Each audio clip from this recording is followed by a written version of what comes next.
jeans filled with gangly legs, arms surrounding with joy. Where is your smile now? Stillness is filled with noise, pushing away the tears that want to pour in. Can I stop the sound of grief calling me back to nothing? She's not here. If you tap me on the shoulder, will I know or think it's the wind? I am a slow learner. I want you back when you're already here. I want to see you when you're everywhere I look. I want to hear your voice when your wisdom lives deep inside of me. Welcome to the Lost Traveler podcast. I'm your host, Henry Cameron Allen, and I am here today with a couple of good friends, Linda Berg and Marianne Dietzel. They are both founding members, among the founding members of the Minnesota Threshold Network.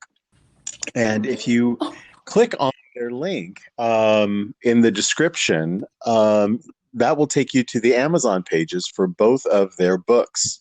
One is written actually by Kirsten Savitri Berg, called She Would Draw Flowers. And it's a beautiful collection of poems and artwork. And the other is called Laughing in a Waterfall, a Mother's Memoir by Marianne Dietzel. Welcome, both of you, dear friends, to our first podcast together. Thank you. Thank you so much, Henry.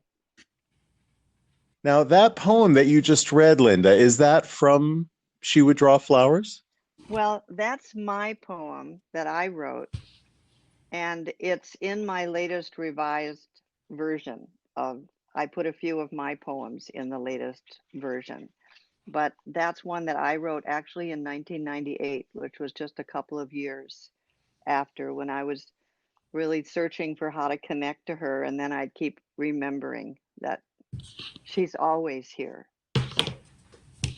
Absolutely. Well, let's talk a little bit about some of the biographical background of the two of you. Your friendship goes back how many years? Oh boy, it goes back to 1983 when we both moved to Minneapolis to send our children to the Minnesota Waldorf School.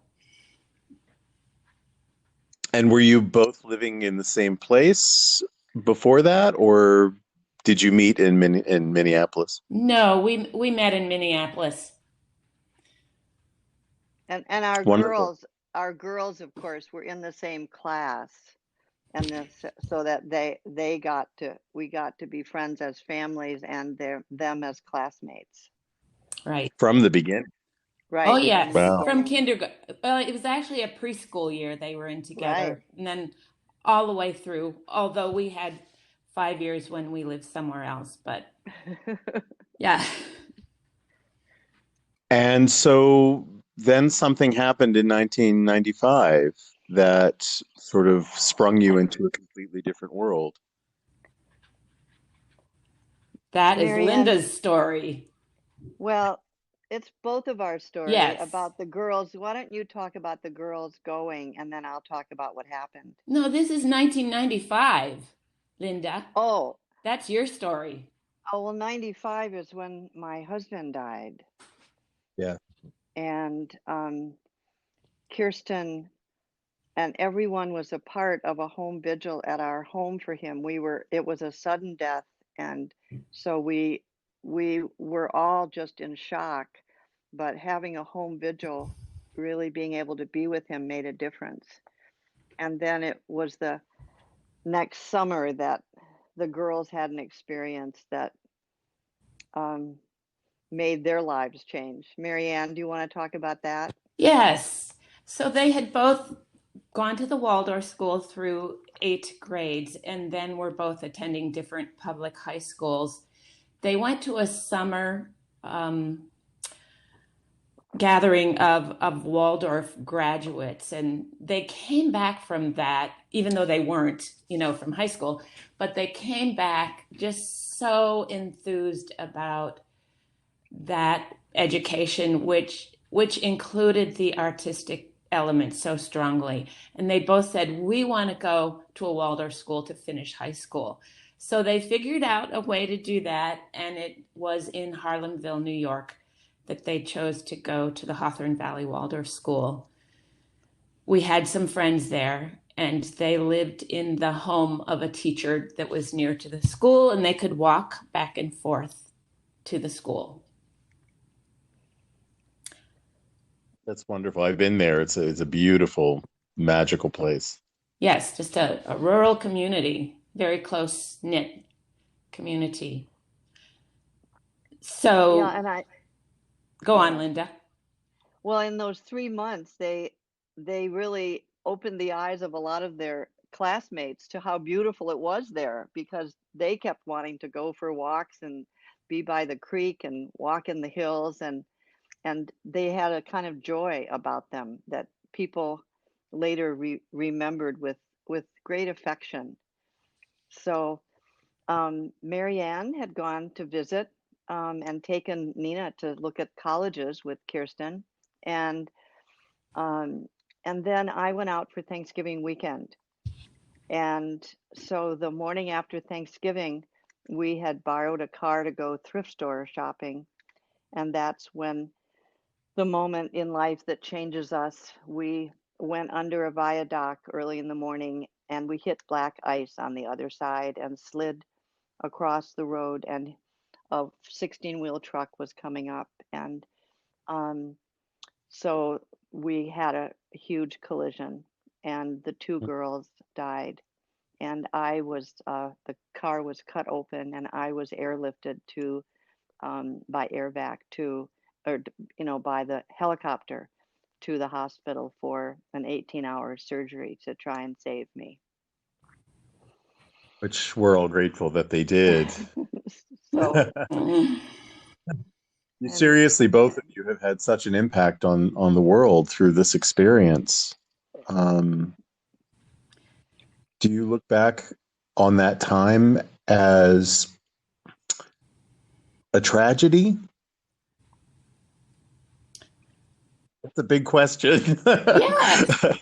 why don't you go, Marianne? Well, it is a little bit both a tragedy and an opening, or because we in my experience, and you can tell by the title of my book, Laughing in a Waterfall, that there was joy and wonder surrounding the whole event, that felt different from other things that I had read about people grieving their children, losing their children. We had a home vigil there. One of the families offered their living room, so the two girls' bodies were both there, and the whole community was free to come and go and visit during the 3 days, and then there was a funeral there. So that was amazing. It was cloudy and rainy for the whole 3 days, and about 11 o'clock, around the time that the accident was, 72 hours later, the sun just came out and shone. That was a magic moment. There was also magic moments for me when then I was able to go and look in the rooms where the girls had stayed. I found a journal that Nina had written, and I had, of course, never looked in it before, and I opened it up, and there was a page where she dedicated her journal, and the last line was, "To they that find themselves drawn to this book, read it with freedom and let it be a joy to you." So that was just the first of one of the things that really surrounded the whole event with wonder. What teenage girl at age 17 would write that in their journal. It's just amazing. Right.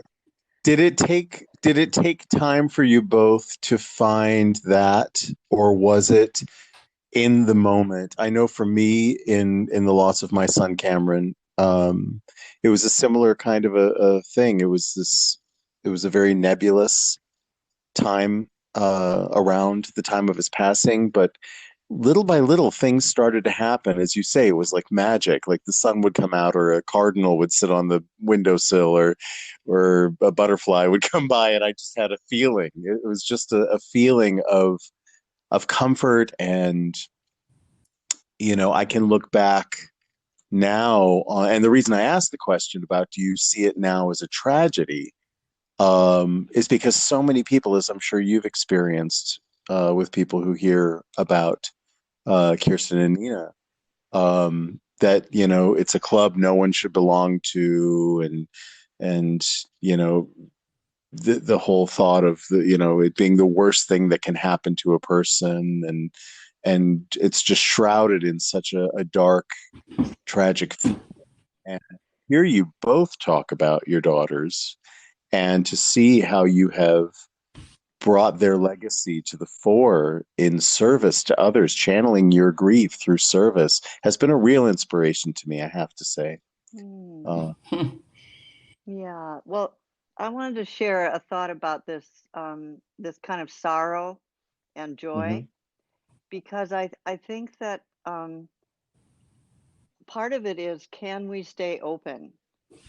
Because in a way, if we're open to the sorrow, it's the same channel as what brings the joy. And Gibran talks about that. But I remember being in the garden one day, and I saw this beautiful flower, and I wanted to send all of that, kind of beauty to Kirsten in my head. So, oh, I want to show her this, and so at this moment, this beauty of this flower, and then I had this moment of remembering and feeling this sorrow of, oh, but she's not here.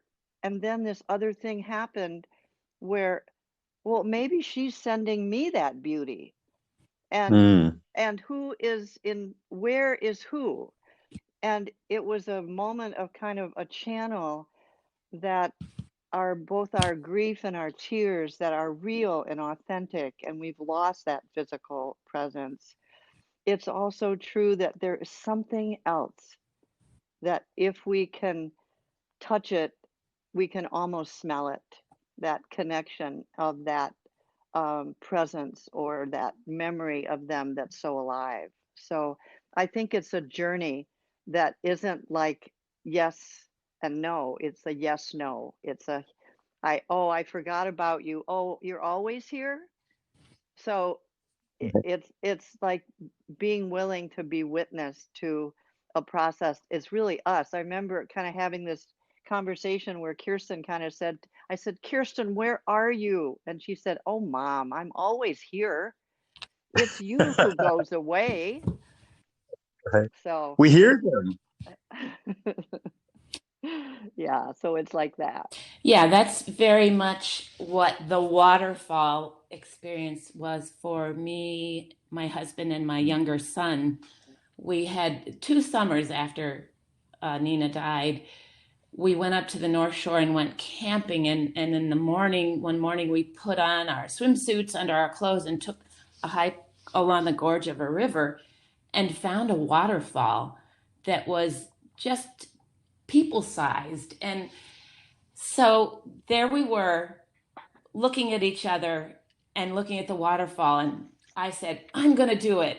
We took off our clothes, so we were in our swimsuits. We all got under that waterfall, and just the water pounded down on us, and we just started laughing and laughing.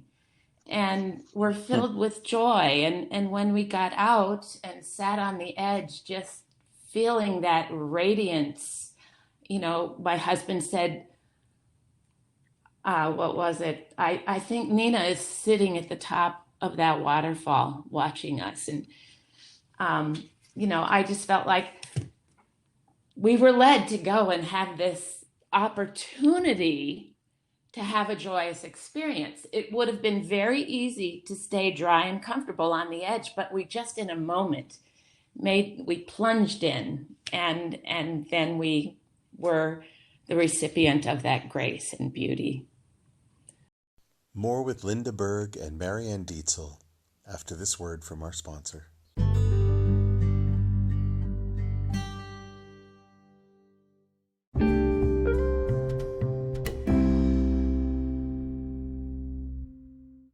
This podcast is all about life skills. It's all about meeting not only life in general, but specifically this time, and an uncertain future to develop these skills that we're going to have to identify.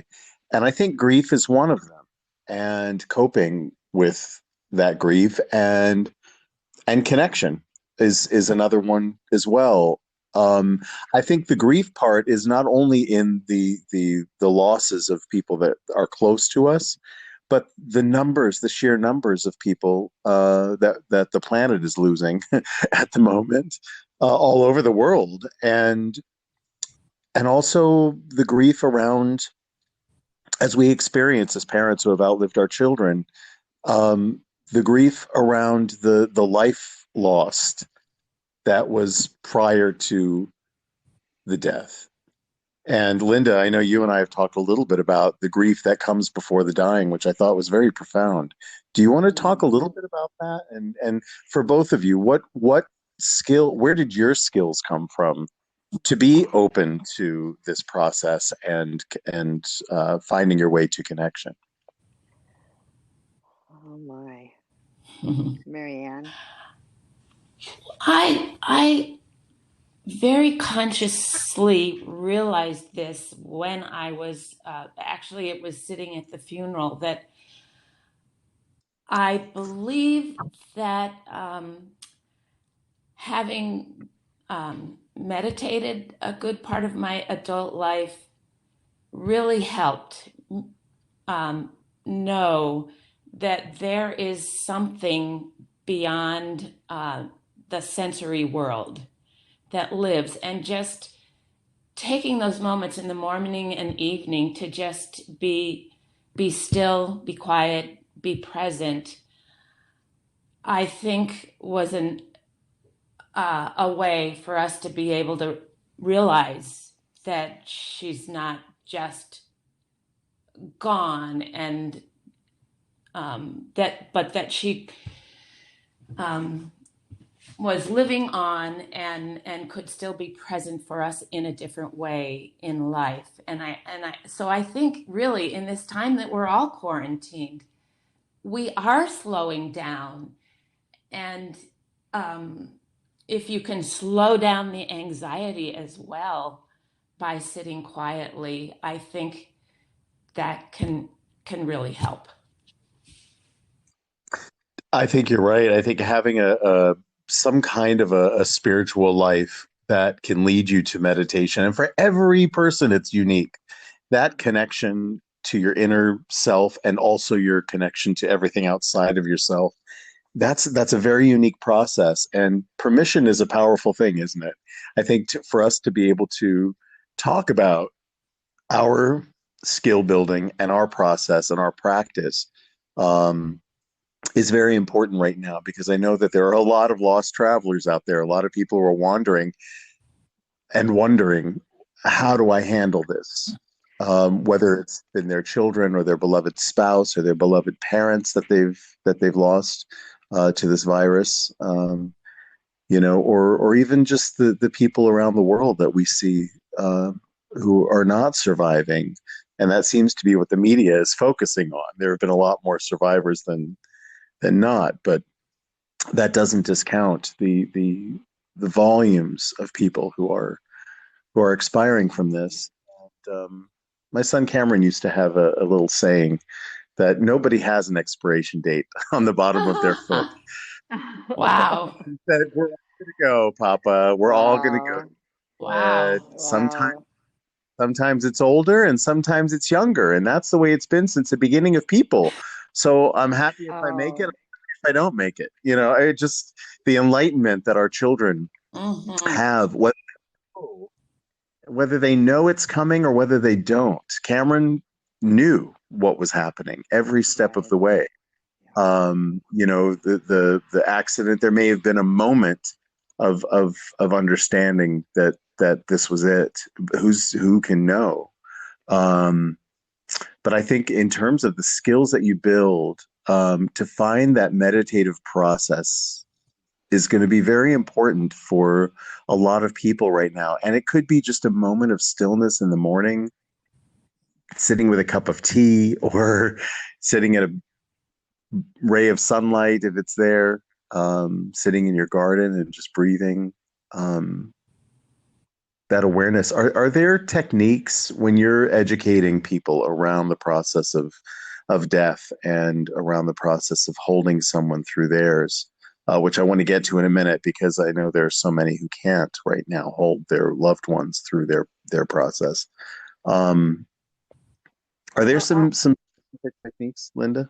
well, I want to just do a little ritual today as a part of our podcast as an example of what we can do. So, we can know that I'm just going to lead us in a pause where we can actually have a moment together. So I want to make sure we have time for that at the end of the time. And so that'll be one of the examples of things that we can do in our own home, in our own presence to feel that connection. And I think Marianne has some suggestions too, about that. Great. So let's take a brief pause for a word from our sponsor, and we'll come right back with some practical skills that you can learn to help you through this process.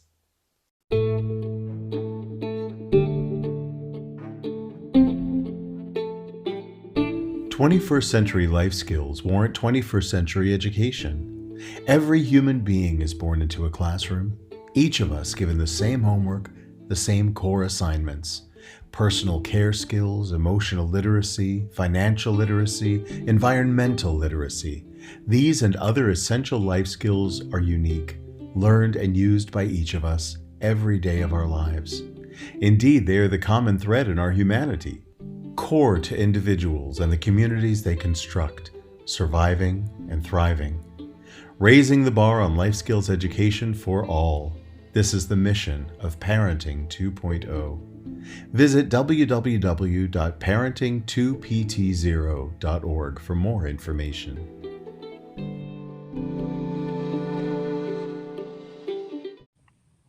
So go ahead, Marianne, why don't you talk a little bit about yours, Okay. your suggestion? Okay. Practice Yes. people can take away. This is just one small little thing that you can do, and that is to think of an object or have something that belongs to your loved one, and or it could be a piece of clothing, and to really look at that, maybe start writing and describing it and see what comes when you do that. um, Sit quietly with it. I i think there's some the days surrounding, and sometimes weeks and months surrounding a death, there's somehow a veil that is parted, and sometimes you can experience that just through objects that belong to that person.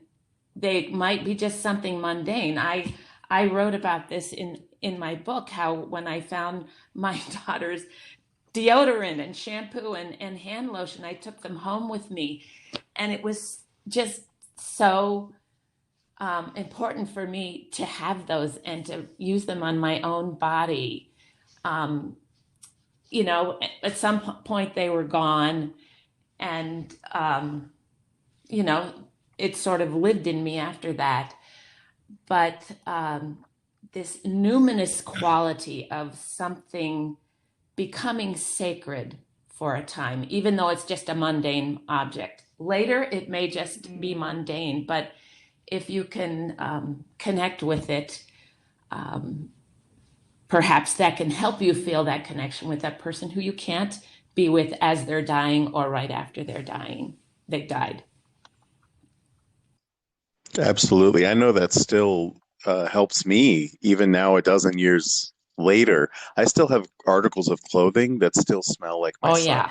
And Mm. right, Mm-hmm. and we can pull them out. I love the idea of having something that triggers a visceral memory, like a like shampoo, or like you say, it's something that can trigger that sense memory of that person. I think that can help us feel close to them when we can't be. Mm-hmm.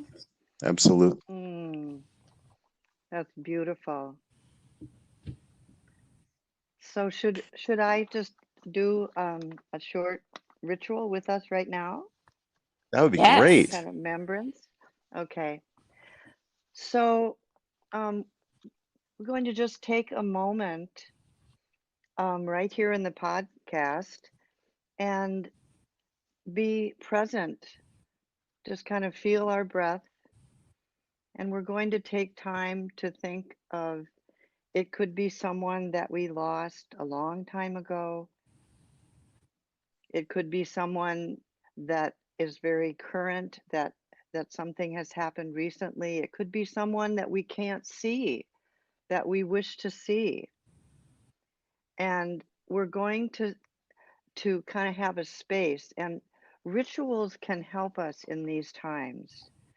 They can help us be gentle and timeless with ourselves for a moment and ease our hearts to be in actual connection through a kind of memory. So as we do this, just feel, let whatever comes up come up.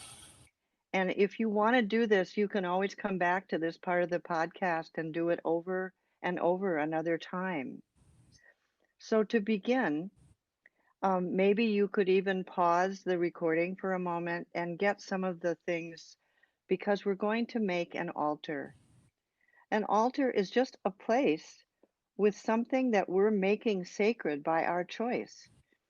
It could be a cloth, it could be an object that we remember someone by. So, first of all, think about the person that you want to choose for today, for this moment. And you may already have altars and you just want to add something to an altar, or you may not have one and have a little place, maybe a table or just a corner that you can put this and have maybe an object or a picture. And maybe somebody said just an old pair of shoes, something that is sacred because you're making it sacred. So my little altar that I have has a picture of my daughter and a special stone and a little sculpture that I have. So take a pause and get your things, and you can make that altar and then bring with you to just sit by you a candle and some kind of thing that can pour water, a small pitcher or a glass and a bowl. And when you're ready, then you can come back. And so now, as we're back, we're going to take a look at whatever altar. And if we haven't created one externally in our home, we always have an altar in our heart. The altar of our heart is the memory of our beloved. And if you do have a candle, this would be the time that you could light it. And then I don't know if you can hear this on the recording, but I'm going to take my water and I'm going to pour. And while I'm pouring, I'm going to remember water that was sacred and special to my daughter. And I'm going to name those waters and let those memories and thoughts go right into the water. So I'm going to name Lake Nokomis, where we lived, the Mississippi River near our home, Big Island Lake, and the Atlantic Ocean. Take a moment and now see what you could put a pause And just see what are the sacred waters of the one that you were thinking about, and also sacred waters for yourself. And then we're going to look at this water, and if we wish, we could also add an herb or a flower or a pebble, anything that we have that would just make this water sacred. And with adding those things, we're going to think about the person we loved. What are the qualities? Like if I put in rosemary, it triggers the memories of, I can think of Kirsten dancing in the kitchen and her love of nature and her humor that was often off-putting and made us wake up. You could think, what are the qualities of the one you love that you're remembering? And you can pause the recording to do these things whenever you wish. And then let us think of how we remember this person. This water has become sacred and beautiful. And now we're going to fill it with the intention of sharing this water through our own touch with someone we love. We are going to bless ourselves. And when we bless ourselves, we're going to therefore bless the one that we are honoring. So in your mind's eye, see me as I demonstrate. I'm going to take my fingers and I'm going to take some water and bless my face. I'm going to bless my intentions and my knowing and trust in my love for this beloved. Then I'm going to dip water and touch my heart and think of all the times I've cared for myself and cared for the other, and thank myself even for the times I've forgotten to take care of myself. And the last time I dip, I'm going to look at my hands and rub them together and say, here's the hands that have given love, the hands that have hugged, the hands that will continue in other times to hug. I give to my family, my community, to nature with the love in my hands, and I'm going to send that love right now to my beloved. So now you can take time to do this. You could pause the recording and go through this on your own if you wish, and any time. And you can always return to this kind of ritual, this kind of pause, where we are connected through our intention and love. Thank you.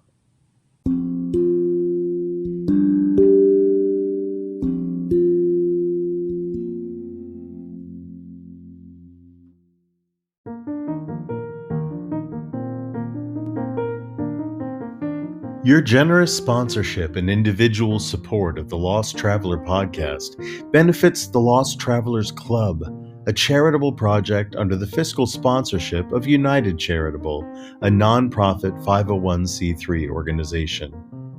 The Lost Travelers Club focuses primarily on the needs of parents who have outlived their beloved children. We recently launched our new Brain Candy Project wing, providing art supplies to children still struggling with critical or terminal health-related conditions. We hope to raise enough funds to launch Brain Candy, an arts and literature magazine created by and for these young people. Find out more at www.braincandy.online. Thank you.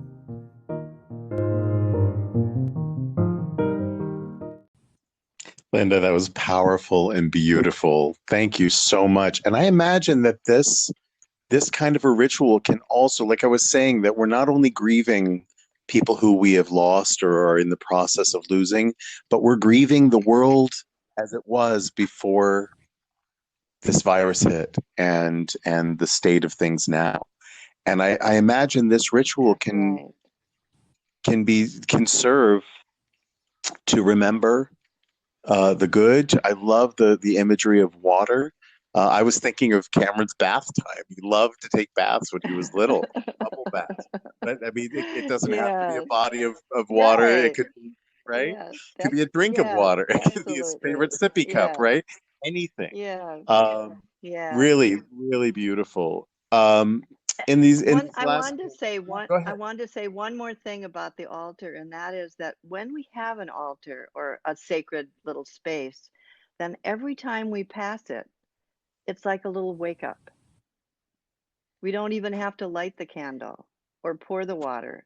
It's like in that moment of passing by that place, we are in connection. So it's a way of physically being in connection on an ongoing basis. So, and we can change it. We can add a pine cone or we can add a cracker or whatever it is we wanted to add. So it's Seasonal. an ongoing thing. Thank Yeah. you. Oh, beautiful. Um, in the last minutes of the podcast, I would like to talk about and again, in the spirit of life skills building for our time. I know that there are a lot of people out there who have loved ones, friends, family who are transitioning and must do so alone, or at least with a medical team there, but not their family. Um, I think this is particularly hard for um, spouses that have been married for half a century or longer. Um, Mariana and Linda, can you talk a little bit about suggestions that you would have as death care guides and educators for people who are going through that right now and feeling helpless and at a loss for how to comfort their loved ones during that transition? Yes, Go ahead, one Marianne. thing that I would say is the awareness that no one really dies alone. If you look at death and the leading up to death as like we look at birth, everyone has a story of how the labor went and where you were and who was there and all those things. It's a story and it's a process and it involves pain before this child is actually born. So death has the same kind of labor involved in getting there. Um, but everyone does ultimately die alone, but your angel is there with you, and those who have died before you, your ancestors and other loved ones, are there to welcome you when you've made that birth into the other world. So that's just one suggestion. Again, when you're sitting quietly, if you can realize that you can be present for them in this time around the threshold when the veil is opened. You can be present for them and know that others are present for the one who is dying as well. I know in my experience with both of you, there's one aspect of the work that you've done with families both during and beyond the transition for a few days is reading to the dead. Yes, that's Yeah. that's something that we do in particular. If you're having a home vigil, it can be continued after that too. But when you're trying to accompany the soul on their journey towards dying and then afterwards, just reading things that are inspiring to you or were inspiring to them, or connect with some part of their life, can be nourishing for them in their And for you, I imagine, It for the person always who goes Oh, both yeah, ways. Absolutely. always. I think I once accompanied someone I didn't even know, and he was connected with the Boundary Waters, and so I was reading a book about the sacredness of the land, and I, in the middle of the night, am reading to him, and I'm feeling this connection to myself and nature and him that I might not have had otherwise. So we can always do something to stay connected, whether we're there physically or whether they're physically near us. Yeah, it can happen remotely. I know that there are times still, Cameron and I love to read together. He loved the Tolkien books. He loved, a lot of, we go through series, the Oz books. Mm. And sometimes I'll pick it up and I'll start reading aloud. Yes, Just, Yeah. yes, he's not here physically, but he's here yes, spiritually, he's here emotionally, he's here yes, energetically. We know from even the science of physics that energy cannot we be do. created and it cannot be destroyed. It Yeah, changes form. And so if we can recognize that, for me, what's helped and brought me a lot of comfort in terms of life skills and the skill of grieving is and the skill of connection is to recognize that the energy doesn't die. Hmm. It's the Hmm. physical, yes, and every cell, every atom in the physical releases its energy, right? And so to recognize that, to meditate on that, think about, this is something I meditate on a lot, to think about the illusion of death has given me an opportunity to find my connection and my way through the grief, to not only my son but also my grandparents, my beloved grandparents, and others who and my ancestors, as you say, they're all around, and all you have to do is connect and recognize them and invite them into the conversation, read to them, cook for them, put, as you say, make a shrine. Cultures all over the world do yeah. this, and And also, sometimes people will have a time that they do it. Like if we all think at the same moment, like there might be these world prayer moments, we can also say for our family on Thursday nights when we're having soup, we're all going to just remember, Papa. And so, even having ways that we use time as sacred between us connects us, even if we're not in the same physical locality.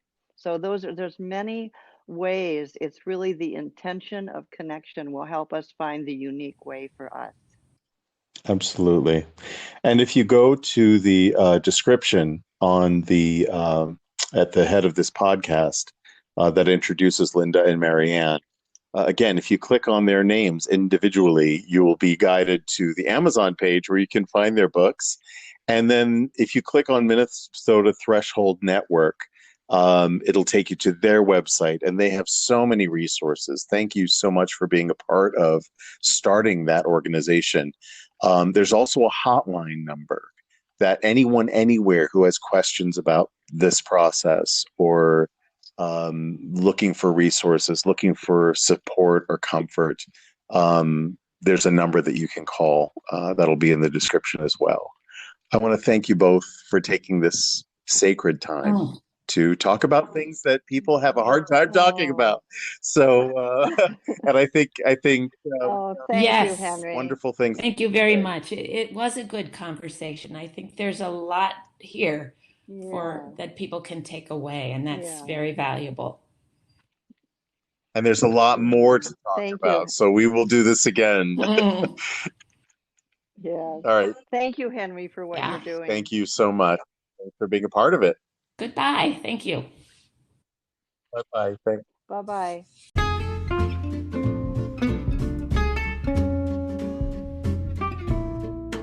You've been listening to The Lost Traveler with Henry Cameron Allen. For more information, please visit www.henryallen.org. Thanks so much for tuning in, and let's all keep striving for a better world. Thank you.